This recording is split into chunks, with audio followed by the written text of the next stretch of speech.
अच्छा हुआ तुम आ गए। आसपास के सभी राज्यों में अचानक भीषण अकाल पड़ गया है। सारी फसल नष्ट हो गई है। महाराज, आसपास के राज्यों में ही नहीं, पूरे ढोलकपुर में भी सारी फसल नष्ट हो गई है। इसके पीछे कौन है और कहां से आया है, इसका पता हम बाद में लगाएंगे। सबसे पहले हमें अपनी पूरी प्रजा और आसपास के राज्यों की मदद के लिए अपने शाही भंडार को खोल देना चाहिए। ठीक कहा इंदु, आओ मेरे साथ।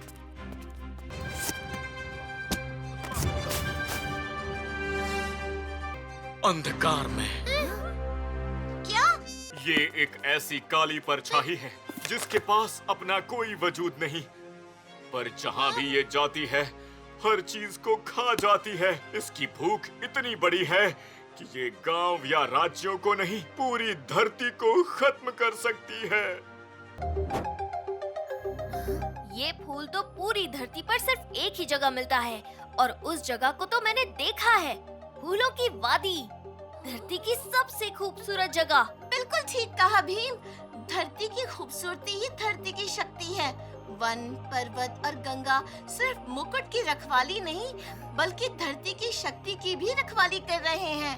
हमें उन सबको अंधकारमय से बचाना होगा और मुकुट के टुकड़ों को हासिल करना होगा। दोस्तों, हमें सबसे पहले फूलों की वादी में जाना चाहिए, क्योंकि अंधकार में धरती की सबसे खूबसूरत चीजों को नष्ट करके अंधकार फैला रहा है। तुम हो कौन और यहाँ क्या कर रही हो? मेरा नाम भूमि है और मैं इस फूलों की वादी में ही रहती हूँ। इस धरती पे जो भी है वो मैंने ही तो।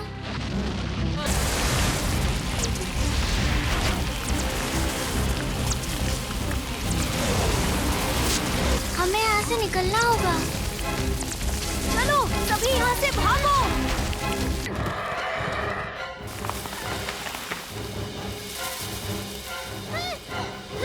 तुम ठीक तो हो ना?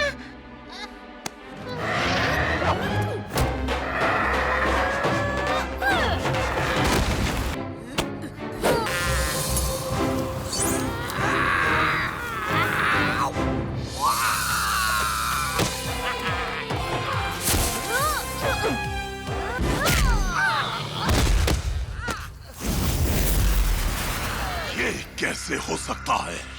कौन है ये बच्चा? तुम जीते नहीं हो क्योंकि मुझे नष्ट करना असंभव है। मैं उस ब्रह्मांड का राजा, अंधकार का राजा। भूमि, मैं वादा करता हूँ, मुकुट के तीनों हिस्से ढूंढ के रोशनी के राजा और रोशनी की तलवार को ढूंढ निकालूंगा। मैं वादा करता हूँ, अंधकारमय को हराकर धरती को इस प्रकोप से आजाद करूंगा और मैं वादा करता हूँ, वन को वापस ले आऊंगा। मुझे तुम सब पे पूरा भरोसा है और मेरी बहन गंगा को भी।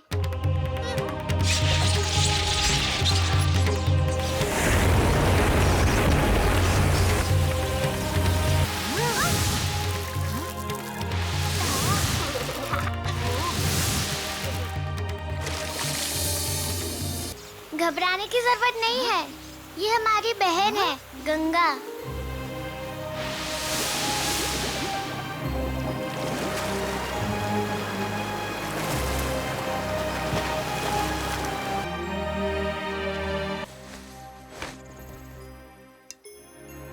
ये लो भीम, मुकुट का दूसरा हिस्सा। पर याद रहे, रोशनी का राजा ही रोशनी के मुकुट को पहन सकता है।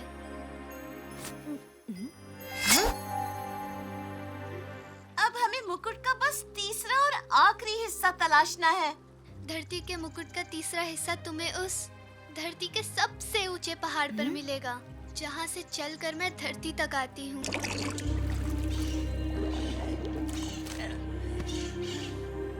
पिताजी, हमारे सारे जंगल नष्ट हो गए। हम वहाँ अपने दोस्तों के साथ खेलने जाते थे। वहाँ हमारे मासूम पशु पक्षियों का घर था। भीम इन जंगलों के लिए, हमारी धरती के लिए अभी भी लड़ रहा है बेटी। जब तक भीम है तब तक हमें उम्मीद है। ब्रह्मांड का राजा, अंधकार का राजा, अंधकार मैं हूँ मैं। वादा करो भीम, तुम धरती के मुकुट का आखिरी हिस्सा हासिल करोगे। मैं वादा करता हूँ भूमि, पर पर्वत को कैसे पता चलेगा उसे हमें मुकुट का हिस्सा देना है? वो समझ जाएगा।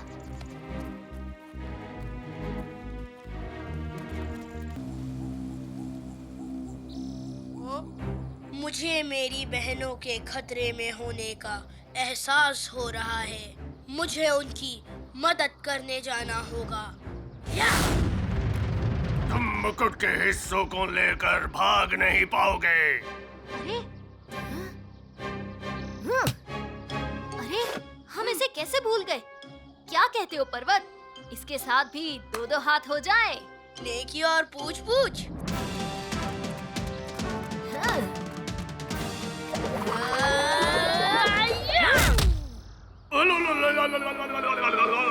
अंधकार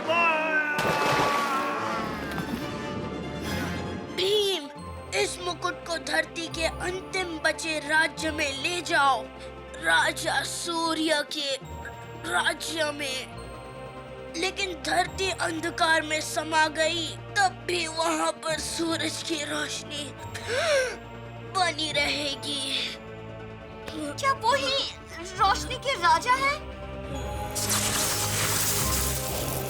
धरती का मुकुट हमारे पास है।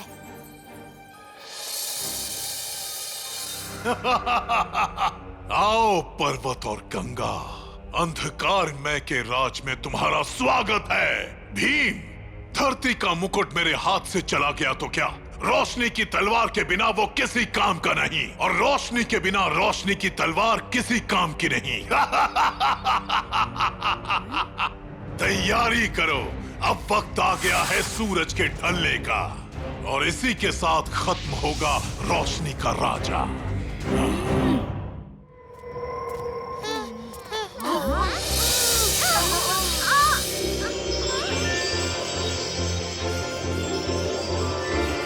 धरती का आखिरी साम्राज्य, सूर्य का राज्य। बस अब हमारा सफर खत्म हुआ दोस्तों।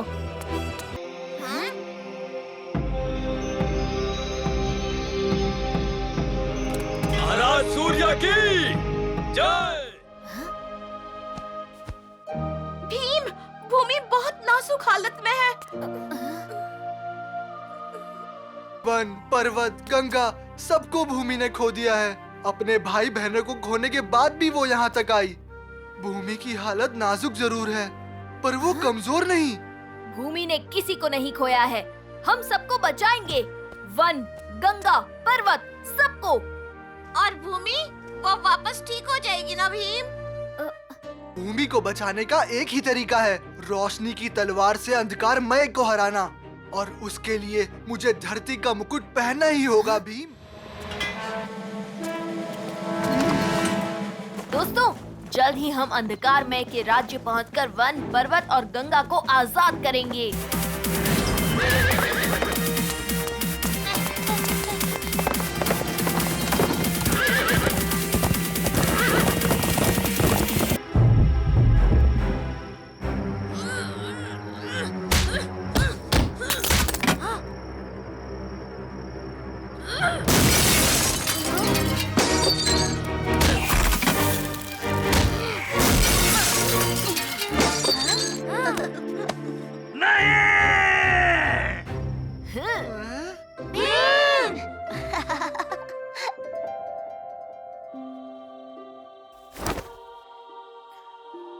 वन, पर्वत, गंगा यही है। मुझे उनके पास होने का एहसास हो रहा है।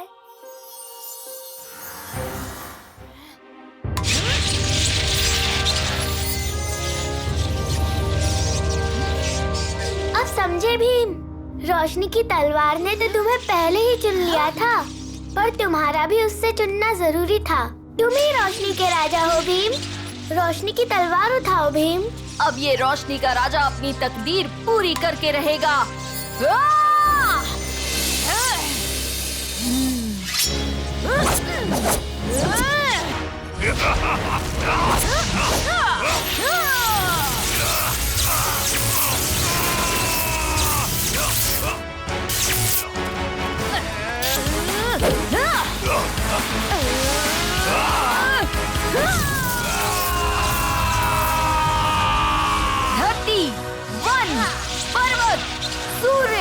और गंगा की शक्ति से आज ये रोशनी इस अंधेरे का अंत करेगी।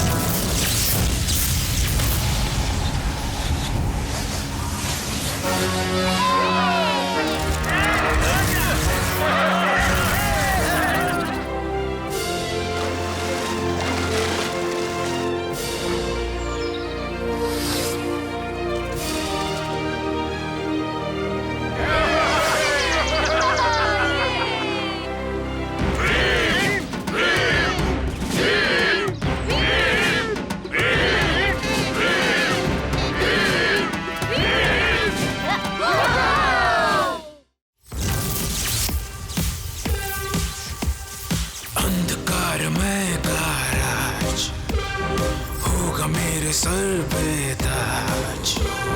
अंधकार में राज होगा मेरे सर पे ताज।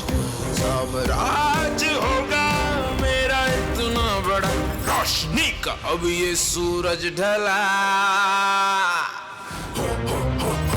अंधकार में की जय हो, अंधकार में का राज हो, ताज हो ताज हो ताज हो। अंधकार में की जय हो।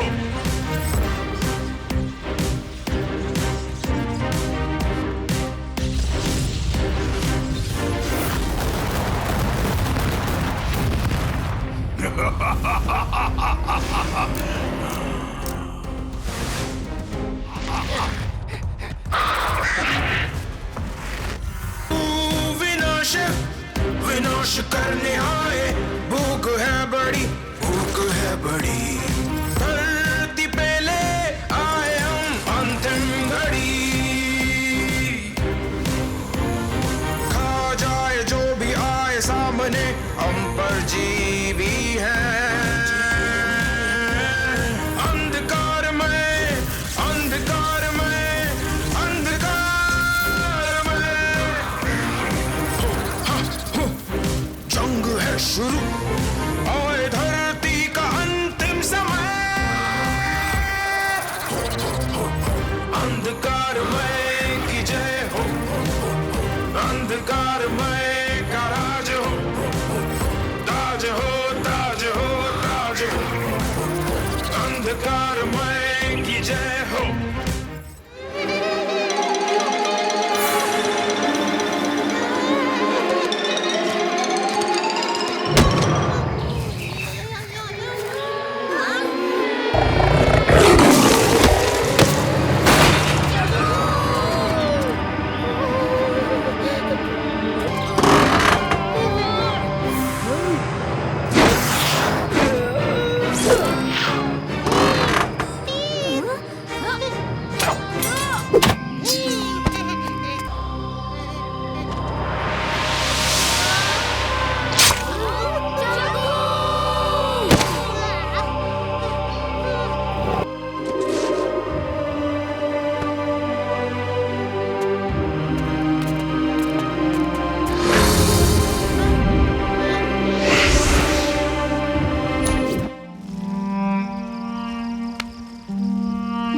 जग्गू को क्या हो गया धूनी बाबा? उसकी सांसें बंद हो गई हैं, धड़कनें भी नहीं सुनाई दे रही। माफ करना बच्चों, मैं तुम्हारे दोस्त को बचा नहीं पाया। हर प्राणी का जीवन समय उसके जीवन रेखा के हिसाब से होता है भी, और जग्गू की जीवन रेखा शायद असंभव। जग्गू की जीवन रेखा तो बहुत लंबी है। अगर जीवन रेखा लंबी है तो फिर जग्गू उठ क्यों नहीं रहा? जग्गू का समय अभी समाप्त नहीं हुआ है भी। उसकी हस्त रेखा, उसके मस्तिष्क की रेखाएं सभी यही बता रही हैं। स्वयं यमराज से कोई गलती हुई है। तो क्या जग्गू फिर से आंखें खोलेगा धूनी बाबा? हाँ, लेकिन उसके लिए तो तुम सबको कई चुनौतियों का सामना करना होगा। आप हमें रास्ता बताइए। यमलोक में जाने के लिए तैयार हो जाओ बच्चों।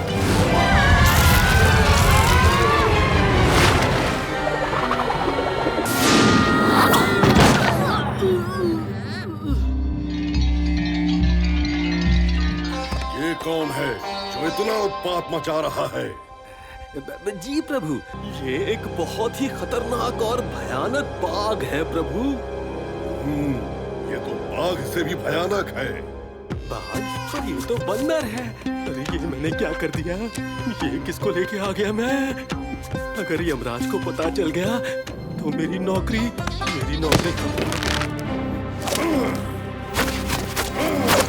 इसे बंद करके रखो।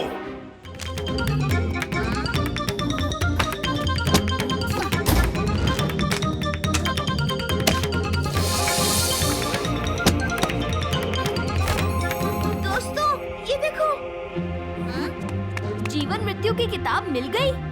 जीवन मृत्यु की किताब तो नहीं, लेकिन इंद्रदेव की चिट्ठी मिली है।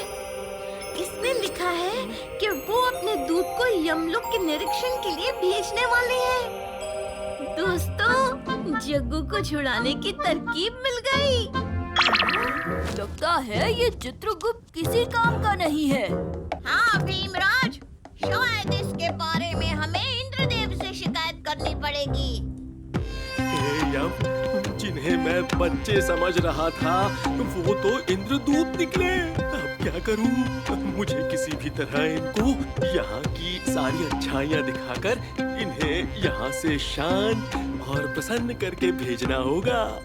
मैं यहाँ और ज्यादा दिन नहीं रह सकती। वो कारागार भी सुरक्षित नहीं है।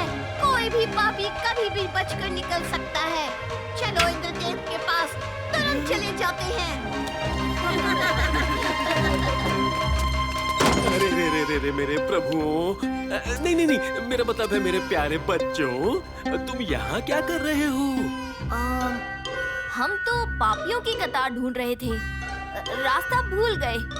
उधर जाने से पहले क्यों ना महल का एक चक्कर लगाया जाए और कारागारों का निरीक्षण भी किया जाए। हाँ?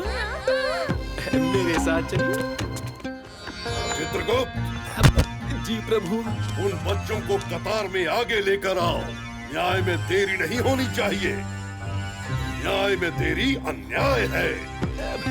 ऐसी गलती मत कीजिए प्रभु। वो बच्चे दरअसल इंद्रदेव के भेजे हुए दूत हैं। इंद्रदूत यमलोक की जांच पड़ताल करने आए हैं। कल रात ही मैंने पता लगा लिया था प्रभु। उनका जो सरदार है उसका नाम भीमराज है। भीमराज, याद है ना दोस्तों, कुछ भी करके हमें काल की रस्सी को हासिल करना होगा। उसी की मदद से हम जग्गू को यहाँ से निकाल सकते हैं। बच्चों, उधर खड़े खड़े क्या कर रहे हो? इधर आकर हमारे पास बैठो। गाना अच्छा है, लेकिन यमलोक उतना अच्छा नहीं है। यमभैस!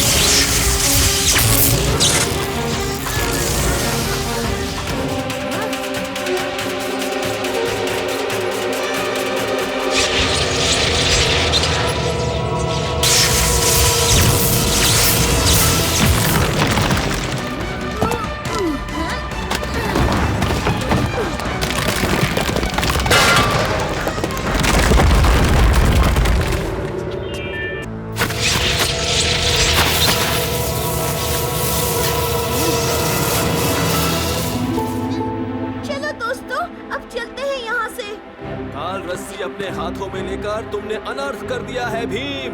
अब तुम तो क्या, कोई भी यहाँ से बच के नहीं जा पाएगा।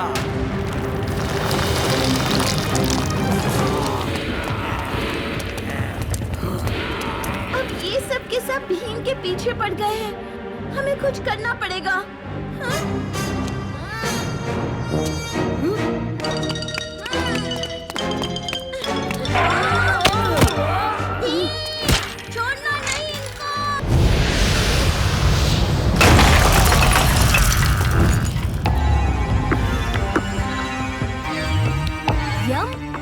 मेरी मदद के लिए आए हैं, ये जानते हुए भी कि ये सब मेरी वजह से हुआ है। तुम्हारी गलती की सजा भी तुम्हें मिलेगी भीम। लेकिन वक्त आने पर पहले इन प्रेतों की बारी है।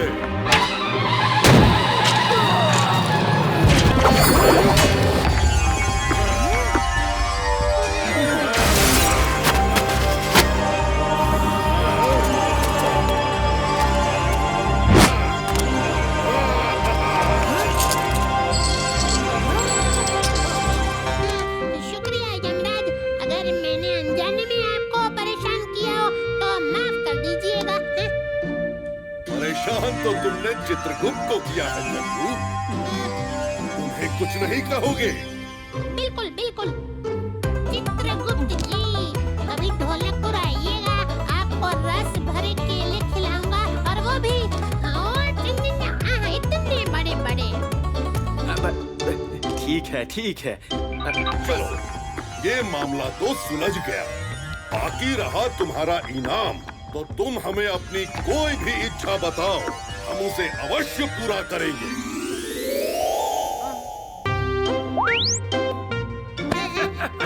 जग्गू, मैंने तो उम्मीद ही छोड़ दी थी लेकिन तुमने कर दिखाया भीम।